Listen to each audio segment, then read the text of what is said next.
but it's necessary for the time that we're in. And talking about grief is incredibly valuable. And I'm so grateful that you're here to spend this time with me as we really kind of deep dive into the different perspectives of grief, look at our own style of grief and where we might be in the process, and also identifying our children and what we know about them. So, I'm a child life specialist. I work in the Sutter Health System in Northern California. I've been a child life specialist for the majority of the last 20 years. I currently work in the pediatric intensive care unit. My skills are specifically built around working with families in health crisis. Because my children's hospital is inside a community hospital, I often have the opportunity to work with children of adults who are either at end of life or who are adjusting to a new diagnosis or who might just need extra support when being told a change in the plan of care for their parent. So I have a lot of experience working with children during a health crisis and also working with families and learning how to best use their skills and their knowledge to be able to empower their own children in coping. And that is my dog, and she wants to join our session today too. Okay. Um, I just want to start by really commending you for taking this active role in searching out how to best help support your family. It would be so easy to take the information that you've been given and just kind of withdraw from stepping into an overwhelming situation where we talk about difficult things and address difficult things. So I just applaud you for being here. What I'm going to talk about are simply tools for you to use. You are the expert on your children. You know how they explore their world. I am simply just going to provide some information. Some of it's going to stick, some of it will really resonate. Other parts of it will not apply to you, and that's okay. You don't have to take it all in. What I'm saying is just simply tools from my experience. And we're also going to really look at research as well, so we can kind of go back and forth.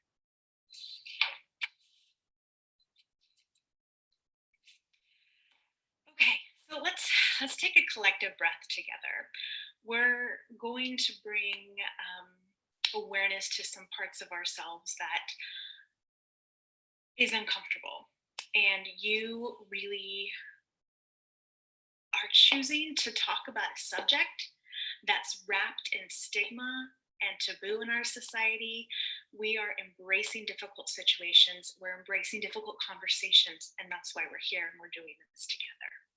So let's take a deep breath. Thank you. Okay, so I'm in Northern California. We are still very much somewhat on lockdown. And with that, my family and I have been eating in, delivering food in quite often because we are at a place right now where we're at home for 3 meals a day, and it's kind of nice to have something other than what's in our fridge. So, one of the things we eat often is Chinese food. It's in our neighborhood, it's delicious, we love it. One of my favorite parts about a Chinese meal is the fortune cookie. Not because it tastes good, not because it's the most delicious dessert I've ever had, but because there's just this tradition that we have in our family where we wait till the very end of the meal. When everyone's done, we break open our cookies that don't taste so amazing and we read the fortune. And there's something about those words on that little piece of paper that I look forward to. So recently, we had Chinese food delivered in, and I was kind of excited to open my cookie. As always, this has been a tradition that I've had since I was a child. When I opened my cookie, the fortune read, "Do not look back in anger." And I immediately thought, oh, this is probably my son's cookie. I must have chosen the wrong one because this doesn't really apply to me. What what I need to learn from those words of wisdom in a small fortune cookie. But then, after contemplating a little bit and laughing at possibly opening the wrong cookie as an excuse for not liking my fortune, I realized that that phrase actually did mean something to me. When I look back on circumstances that have happened in my life or families that I've worked with that have really left a special place in my heart that I've been really impacted by, it's easy for us to go to that place of anger. That emotion is very easy to get to. But what if instead of looking back in anger, I look back in curiosity? What if I reflected on situations where I had these big emotions and I looked back with what about that moment do I need to learn? How can I use this moment for teaching? What if I focused on personal growth instead of anger? What would that look like? And not only when I look back, but what if I looked to my present and in my present focused on what gifts, what learning needed to happen? Not that I minimize these big emotions of anger and fear and frustration. Those are absolutely valid. I feel those emotions. You feel those emotions. We validate those emotions. We feel them. We experience them. We sit in them for a while. But what if you take those emotions a step further and instead of staying in anger, whether it's your past, your present, or even your future, what if you switched it to curiosity? What if anger was one of our teachers? What if fear was one of our teachers? What if grief was one of our teachers? It changes the perspective of what we're experiencing. In the moment, it's not always there, but as we reflect back, it's easier to see what we might be able to choose from our circumstances as something that we experience personal growth. And if we focused on the present, looking at personal growth, and if we look to the future of what might be uncertain and what might be unanswered, what if we anticipated that as personal growth? Just a different perspective. Grief really is living in uncertainty. It's this process of existing, surviving, sometimes thriving. It is active, it is stagnant, it is helpful, it is hurtful. It's so many of these things. So let's go to the research. Let's go to the ones who have paved the way for us, who have helped us understand the different phases, stages, types of grief, so that we can pick out what applies and really learn about these emotions that we're experiencing. And as we go through these next slides in my presentation, take notice of where you are, kind of a self-inventory of your current state. And also see if you can identify where your children might be. So we're also going to look at how to support our children through this process as we ourselves are grieving. So those are a couple things that we can pay attention to as we continue looking at the research.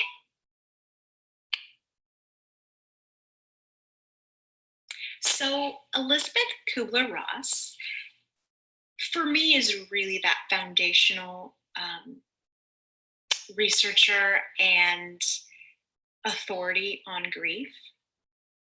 Her stages really relate to anticipatory grief of the person actively dying. And through time and through additional researchers, they've added and expanded on these foundational pieces to really focus more on the grieving process for all of the bereaved, not just the person who is facing imminent death. So that first piece is denial. Often I get phone calls, from social workers expressing concern about a family member who is in denial. And my response is, good. They've begun the process. This is normal. Denial is part of processing and working through what's happening around us. It's part of processing our grief. So when you look at denial, anger, bargaining, depression, acceptance, it seems kind of linear. This is the direction you're supposed to go. However, I believe there's pieces of it that make us step back and jump forward and move back.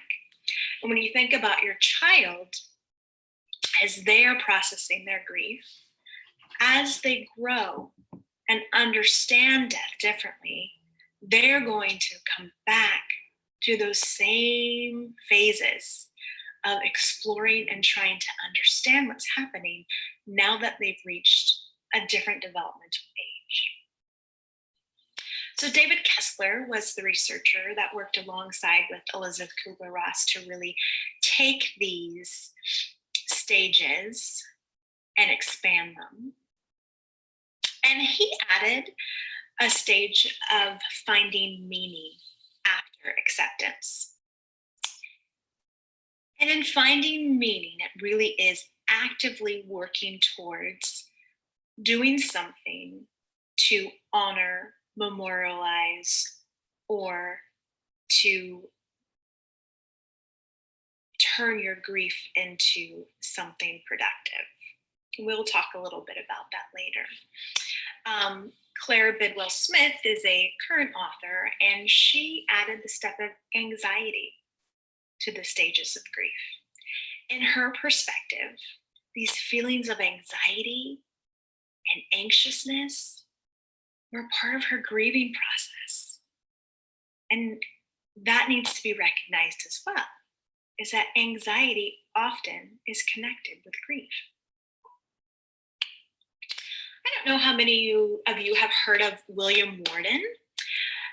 What I appreciate about his work is that the focus is very active. It's tasks. So when you think of a task, you're actually involved in it. You're working through it. You're doing it. You're seeing it into completion. So when you look at Worden's tasks, accepting the reality of the loss, that's kind of where Kubler-Ross ended. So now we're working through that pain and grief. We're doing the actual work. We're seeking out counseling. We're attending conferences. We're joining other groups of people who have similar experiences. We're really working through with community. We're working through with resources around us. Then we're adjusting to something new. So when you think of your child adjusting to a new environment or a new situation, you'll find that there's grief there. There's grief in mourning the loss of something. The environment has changed. Maybe a parent has died and there is a new structure in the home. There is the longing for the person who is not in that environment. Maybe your partner is hospitalized, and for your child, the environment is different. The parents in the hospital and grandma's staying at home with them. So there's just these different things that change the environment. And as we adjust to them, it takes time, it takes patience, and it takes intention. Those are the things we can give to our children as they're processing through this. The fourth task that William mentioned is to find this enduring connection with the deceased. And that can look different for so many people. And maybe that's something your family does actively together prior to the death of your loved one, your spouse or your partner. Maybe it's looking at planting a tree together or starting a new tradition together, something that you guys can be doing in order to create meaning so that when yourself or your spouse have died, your family members can carry on those meaningful moments and traditions. Now let's look at Bowlby. Bowlby looks at the 4 stages of grief in the context of attachment. And you can see numbness, yearning, disorganization, reorganization. The good news is there is reorganization at the end, and that's the direction that we're working towards. However, to get there, there's quite a few emotions and experiences that are normal and typical for a child. Attachment is so strong, that bond is so innate that children are born for connection and community with their caregiver. Their life relies on it. So as your child grows and matures, that connection and that bonding is still there, that attachment exists. But when attachment is impacted by the death of a parent, what has to happen is this reorganization of new healthy attachments. So when we think about that with our children, it's important for us to really look at what attachments our children have, identify them, create new healthy attachments with them,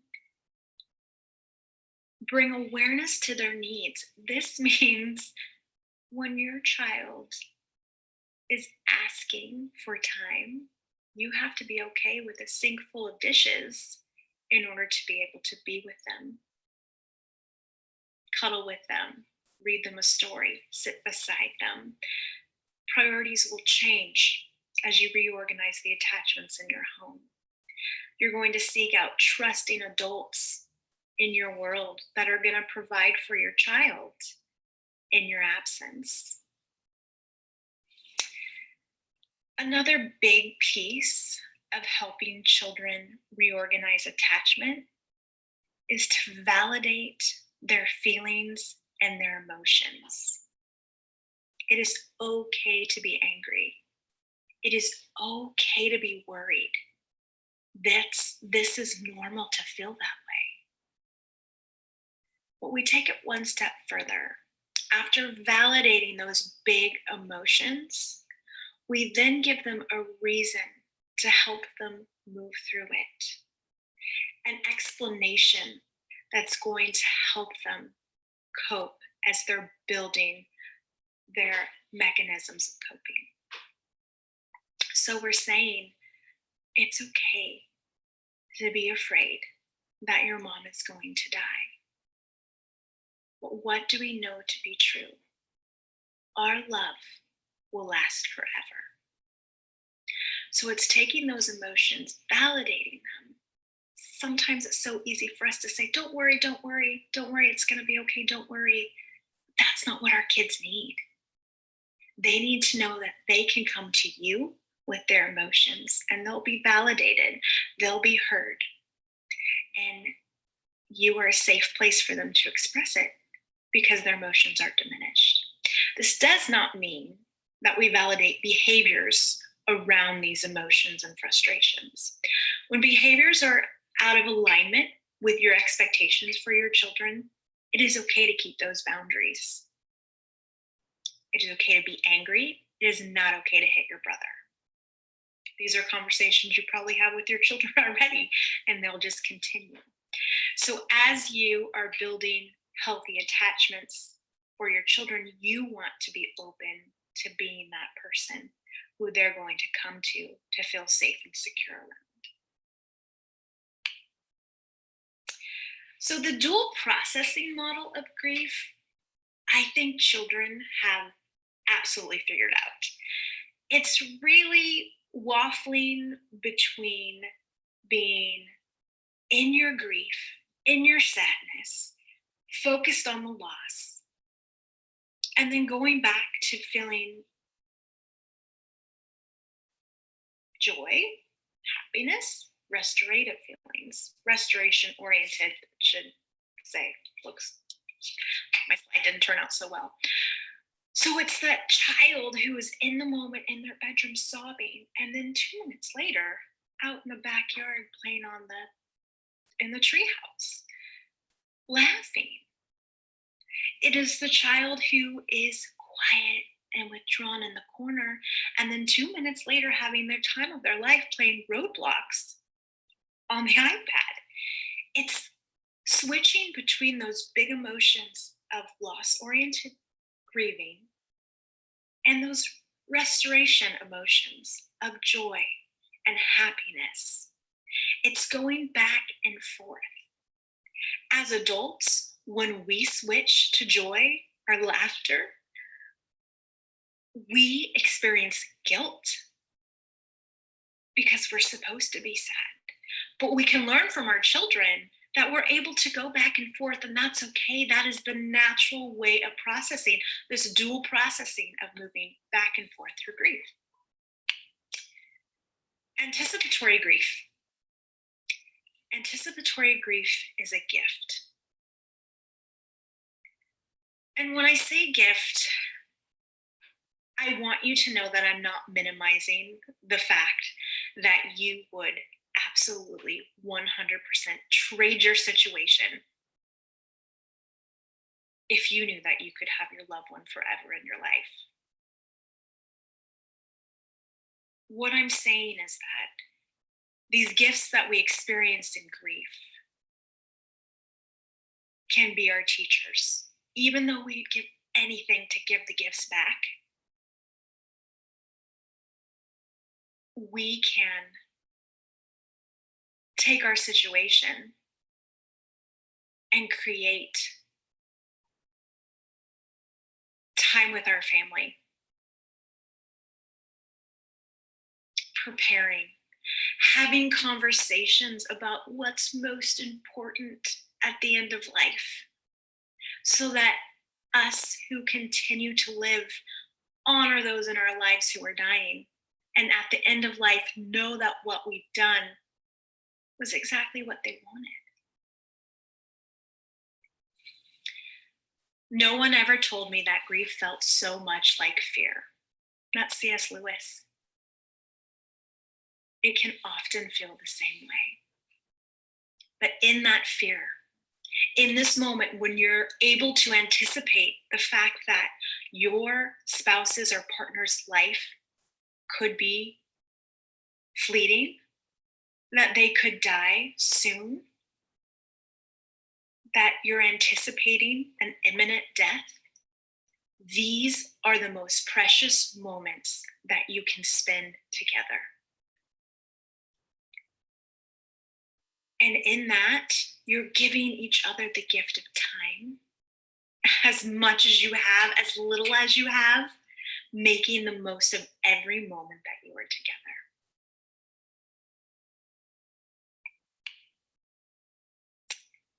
I want to share with you a video from a dear soul who is a teenager that I have the honor and privilege of knowing through my work.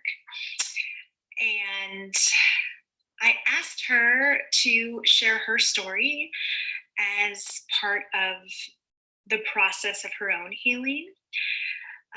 I gave her a series of questions to answer, and I think her story really resonates with me as far as what she was able to do as a teenager with her anticipatory grief, with those moments that she had with her mom.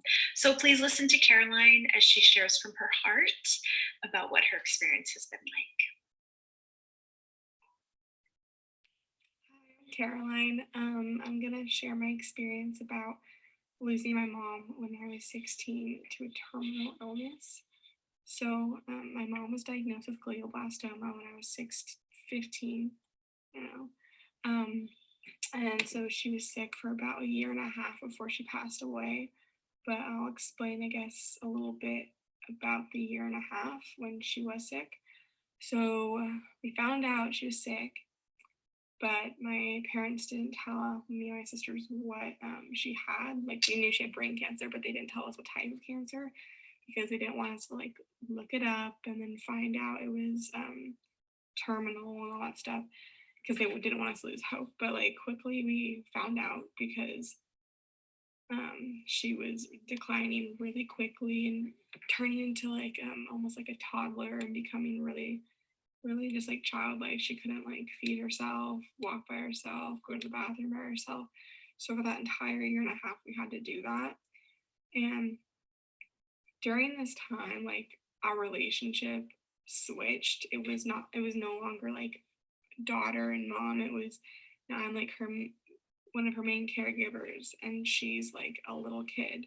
So during this time, like yeah, it was one of the worst times of my life, but I definitely wouldn't trade it for anything because I got to have a different relationship with my mom, and I do value that relationship because before she was my mom, but during this time she was like my best friend. Like I would go to school, I'd come home and hang out with her. I would because I chose to immerse myself in every single thing that entire year and a half. I wanted to be with her all the time because I knew this wasn't going to be good. So I wanted to, make sure she always had company with her and all that stuff. Whereas like my sister, she kind of retracted, but that was just her. She just didn't want to see my mom like this. Um, yeah, so we decided to keep my mom at our house instead of like bringing her to like a care home or like hospice. Well, she was in hospice, but at our house. Just because that was like a personal decision, just because we wanted to take care of her and have like her like last days, weeks, months with us. Um, it has its pros and cons. It was definitely really hard, but that's just something we chose. So that's why I got to spend so much time with her and take care of her so much. So through that process of taking care of her, I learned to live without her because I was doing that for about a year and a half. I was, like making my own breakfast in the morning before school, like packing my own lunch, like doing my own doctor's appointments, my own physicals, like, stuff like that, things that my mom in my household, my mom did for me. I learned to do that by myself. When she was still around, I was doing it by myself because she was still living, just not capable of that. So that definitely made the transition of when she passed um, a lot smoother because I had already been living without her for so long. It was definitely really hard, but it made it a lot easier. And also, so she passed in October of 2019, yeah, so a year ago. Um, and it felt like like a burden was lifted off of us. And that might sound terrible, but and our house and our reality was like we were waking up like 2 to 3 times a night to take her to the bathroom, like physically picking her up, carrying, like moving her to the toilet, like it was physically burdening and emotionally burdening. And it was just really hard. So when she did pass, it was almost like, like, I don't have to wake up in the middle of the night about, I don't have to do these things. And like, and we knew it was going to happen. So it was just a matter of time when it did happen. So, yeah. Sorry, I have questions over here that I'm answering. So, so to help me like through this grieving process, I don't know, I've just really relied on talking with friends and like letting my emotions out instead of holding it in. I would talk with my family about it, but just my family is not really an emotional, like we don't talk about our emotions together. So like it is nice to have an outlet where I can express my emotions. And actually, so 3 months after my mom passed, my best friend lost her dad. So that unique experience, like coincidence of time and everything, we've been able to like express similar emotions with each other and like understand each other on a deeper level that not everyone understands. So that's kind of, it's been, it was terrible that her dad died, but it was a unique outlet.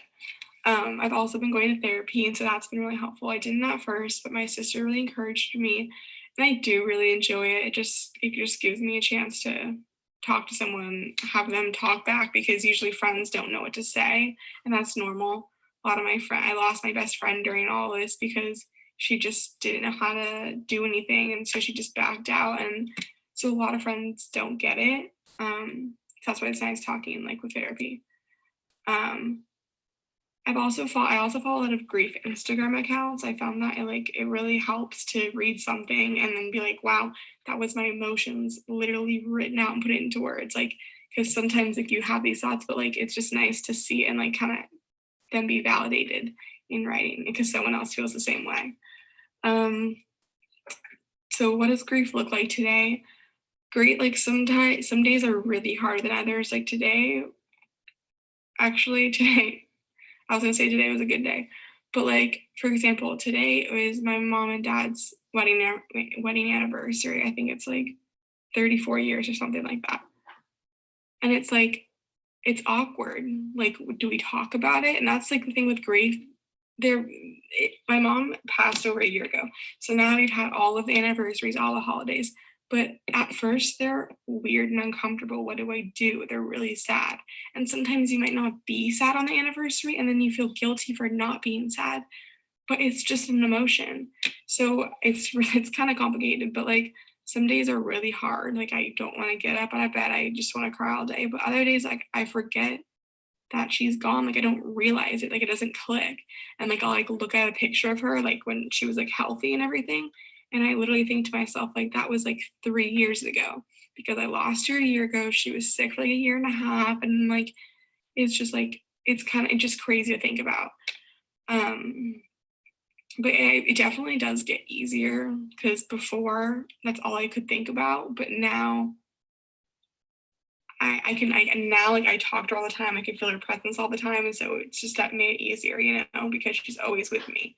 Um, but yeah, it's gotten easier. And so, why is it helpful for me to share my story? It's really nice because it makes me feel like I went through that for something. I can help someone because it's like, what was it like? I went through that, and now I'm not gonna share my experience. So I'm glad I get to do this. But Thank you, Caroline, for sharing from your heart. That was very special for her to do that for us. And I think as we reflect back on what she shared, we can really see how she recognized that her grief was unique to her and she was able to spend time with her mom based on what she felt she wanted to contribute. And I think that's really important is to recognize that people around us are going to be grieving differently. And it's not right or it's not wrong, it's different. There is no right or wrong way to grieve. We certainly want to focus on healthy grieving. And for Caroline, helping in her mom's care created a sense of purpose for her and some connection with her mom during that time. She really recognized that her grieving started as her mom started to decline with her terminal illness, because the mom that she knew, as she said 3 years ago, was not the mom that she buried. It was a different sort of relationship, and the dynamic was really different at the end of life. What I also appreciate about Caroline is just the fact that she was willing to tell her story, and that her story she has used to comfort one of her really good friends who has experienced something similar. And that is a gift that she's using. That is her finding purpose and meaning in her grief, making meaning out of it. I also appreciate that when I asked her to share with us, she was very excited and immediately connected with me and said yes, she would love to. And I think for a young woman, that I commend her for that, because she took her story and she is still creating meaning from it and making ways to help others and to inspire others. And I just appreciate that. And that's one way that she's been able to use her story in order to find something positive, to use her experience and and pick out the things that she can share to encourage others. And for her, that's been a way of making meaning for her. And when we think about what we can do to honor our loved ones, the more we do to memorialize, the more we do to remember, the more we do to create new memories, really helps as we process our grief. There are certainly ways as a family that you can process together as an individual. Some of them are very tangible ways, like planting a tree in remembrance of someone, maybe starting a foundation, possibly volunteering at a location in memory of someone, doing a fun run. There's many different ways that you can make meaning. But what's, I think, most important is that you find ways to express your grief, ways that have a positive impact, things that might bring you joy, things that even in your sadness, you remember the beautiful things and you remember your loved one and how much loss you've experienced, because that is real. And by participating in things that recognize the loss, that honor your loved one, you will begin to have meaningful moments within that grief.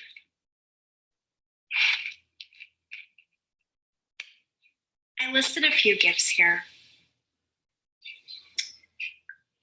It's not an all-encompassing list, but it's something to consider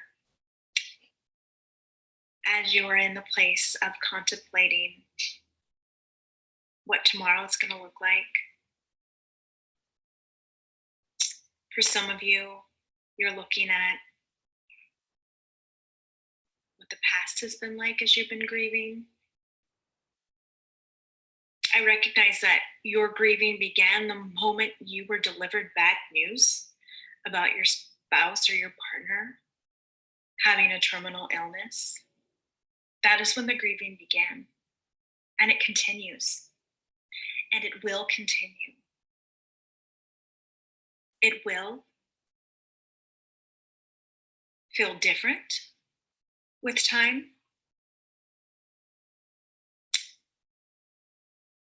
And as you're able to look back on this experience and also in the present of what you're experiencing and looking towards the future, I want you to look for those gifts that grief may bring you.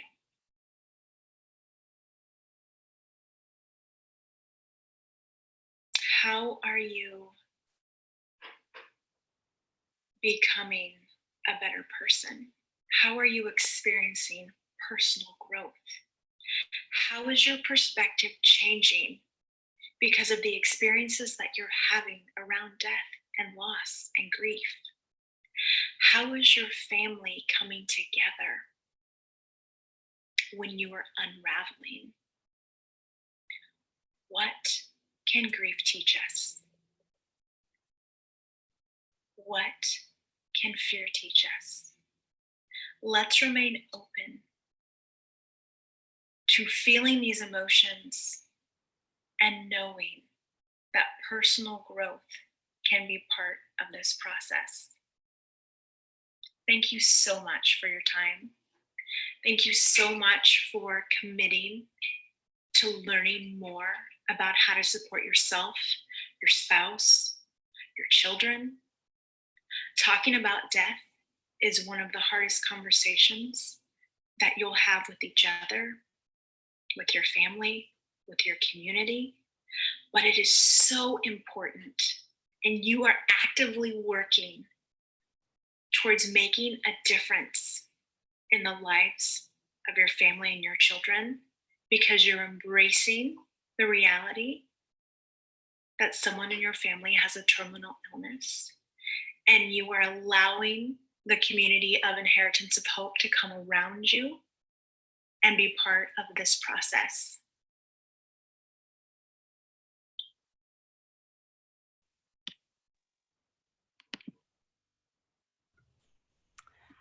Well, thank you, Sarah. My That pleasure. was good. You guys, we kind of have this unique time where we have like 15 minutes of this like live question and answer. So I wrote down a couple of notes that it seemed like were coming up in the chat. But if you guys had other things that you wanted to ask Sarah in this next little bit of time, I'd love for you to just post it to all panelists and attendees, and we'll see if we can get some more information out of our expert friend over here. One of the things that I noted was I've been doing this anticipatory grief thing for so long. Now I'm like, do I transition over to regular grieving? What's the difference? Is there a difference? Like, yeah, can you maybe speak to that a little bit? Absolutely. There's so many gifts with anticipatory grief in the fact that you have this time, this limited amount of time, that your perspective changes on what's meaningful in life and what's most important. I think grief is similar, except that when it's anticipatory grief, you're grieving with the dying. You are actively recognizing that this is happening and hopefully talking openly about it. I think we do need to recognize, though, that at the time of death, there is that relief. And anticipatory grief also provides that, because there's often this burden of care.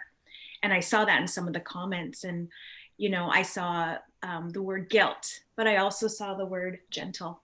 And that just reminds me that it is normal to feel guilty about these things, but we are so important and worthy of love and compassion that we have to be gentle to ourselves. And as moms, I saw comments about that too. As moms, we fix things, we smooth things over, we make it right, we're strong, we've got the answers. But a grieving mom is coming from a different perspective.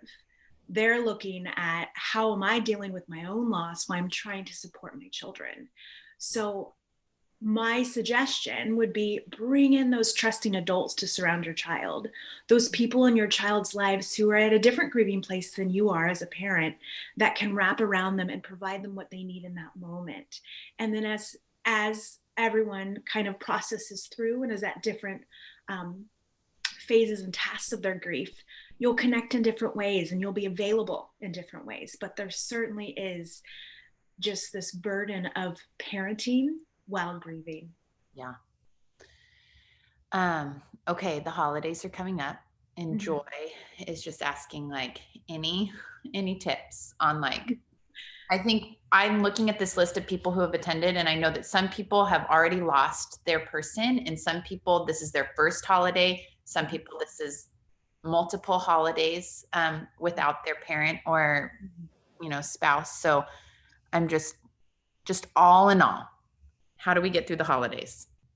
We cry, we grieve, we remember, we celebrate, all of that together. And some days will be easier than others. Some days you'll just want to stay in bed with the covers over your head, and that's normal. That's when these milestones come up. That often is our experience. But look to the joy in your children's faces, because that really can pull you out of the place that you're in and direct you more towards focusing on little moments of happiness. I'm noticing that with COVID, families are decorating a lot earlier, which I think is a very special thing, because we're all trying to look for joy and to look forward to something. And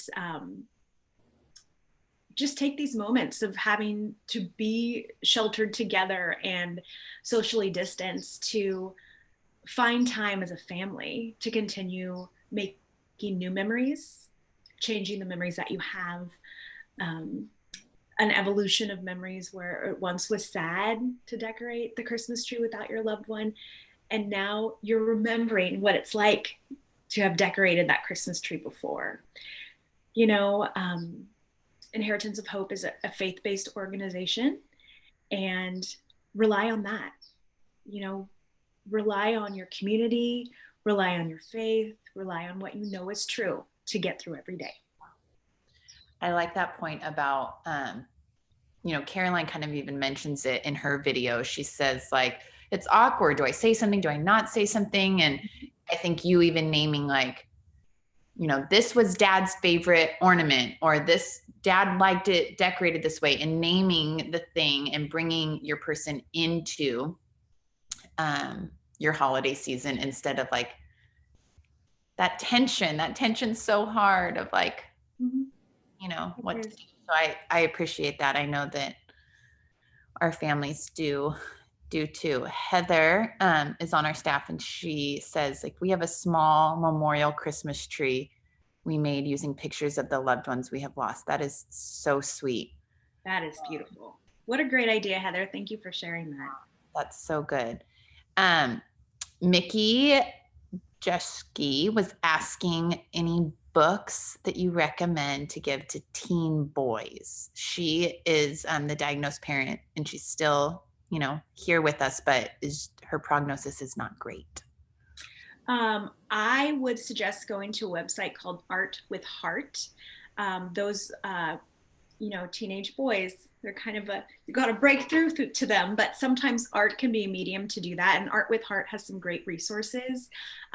Chill, I think it's Ink It Out and Chill and Spill are two books that they have.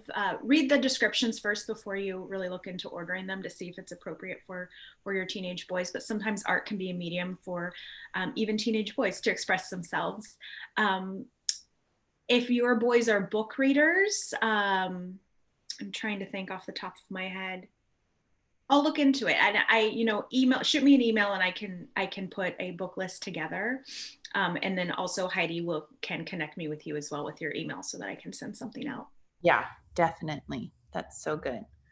I also wrote down that this concept of like normalizing a feeling, validating the feeling, and then trying to find meaning as the next step, like that feels like a lot for even I think that's hard. It might be easier to do for kids. It's hard to do for ourselves. Like any like tips? Do we find friends to say like, please just normalize and validate feeling, help me get meaning? Like, I know we have a strong community here, but yes.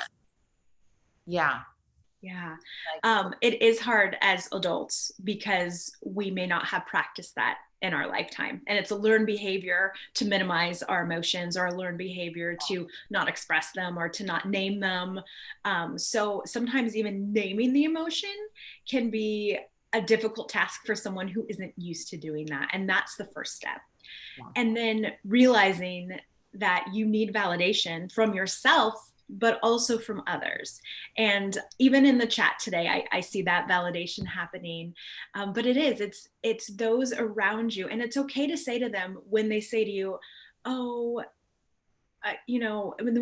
when friends and family are uncomfortable with what you're saying, it's okay to preface it with, please just listen and tell me I'm normal. I don't need advice. I don't need you to fix it for me.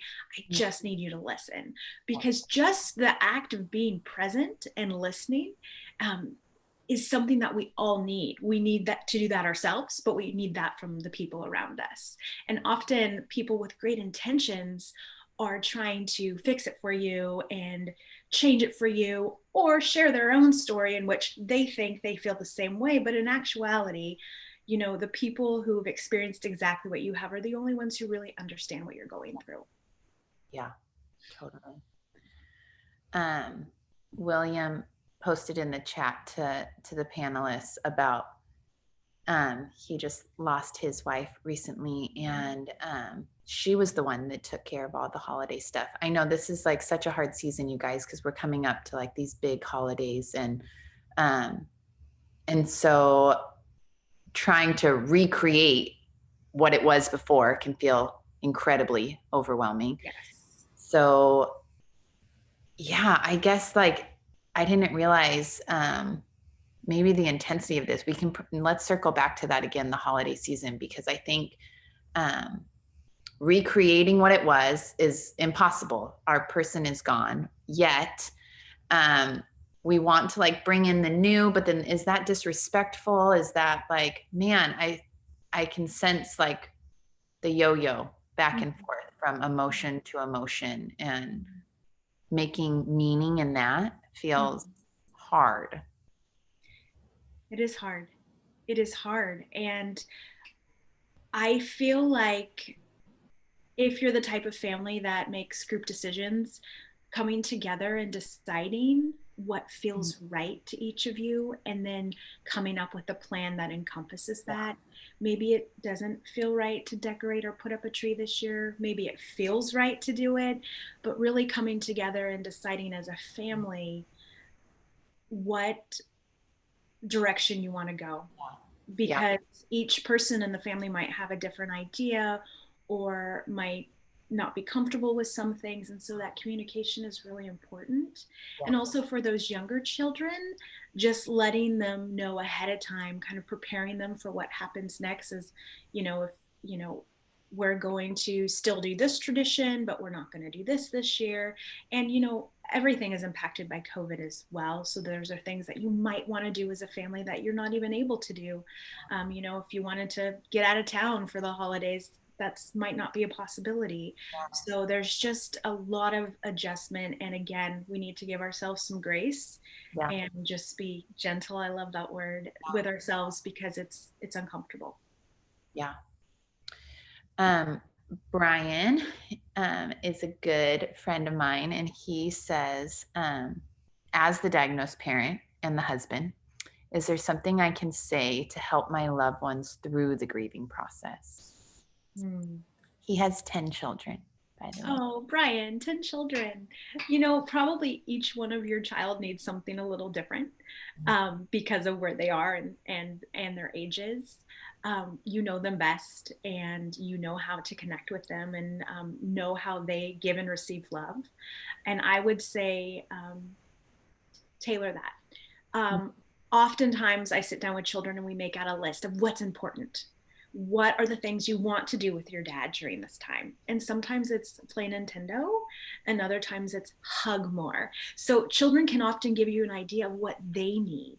So in that, finding out how they are expressing those emotions and how you can fill that in, pinpoint that. And for each, 10 children is a lot, but maybe you could break them up into groups. But for each child, recognizing what they need, and then tailoring your talking to them and your time with them based on that. So good. Man, there's just like so much here. I love this. Jamie Gallion for the win. She said last year, their first without Eric, their dad and husband, they each picked a must. And that was the thing that they didn't want to miss. And then committed to making those 3 things happen, and gave myself grace for not making everything happen. So good. Yeah, that is great. And thank you so much for sharing that, because I think other people, that's going to resonate with them, and they're going to be able to do that, because maybe that's the only energy you have, is to get the musts done. Yes. Yeah. So good. Okay. Well, you guys, we're kind of winding down our time, and want to give you guys a chance to have a little break before you head to your next session. But I do want to kind of plug Hope at Home groups, because especially during this holiday season, community's going to it's going to be important, and it's going to feel overwhelming, as I see many of you post about. And so I want to just direct you to those Hope at Home groups. They meet weekly. There's literally a spot for every single person to plug in. It's going to be so good. So make sure that you head over there to our website, Hope at Home, to get AmericansOfHope.org. But then, click on the Hope at Home, and we'll get you guys signed up and plugged into a great spot. Thank you guys so much. Thank you, Sarah. Definitely pass on our thanks to Caroline and her story, and for sharing with us. And thanks, Josh. Love to have your teens on Monday nights for sure. All right, you guys. Well, it was so good spending the morning with you, and we will see you at the next session. Bye. Bye.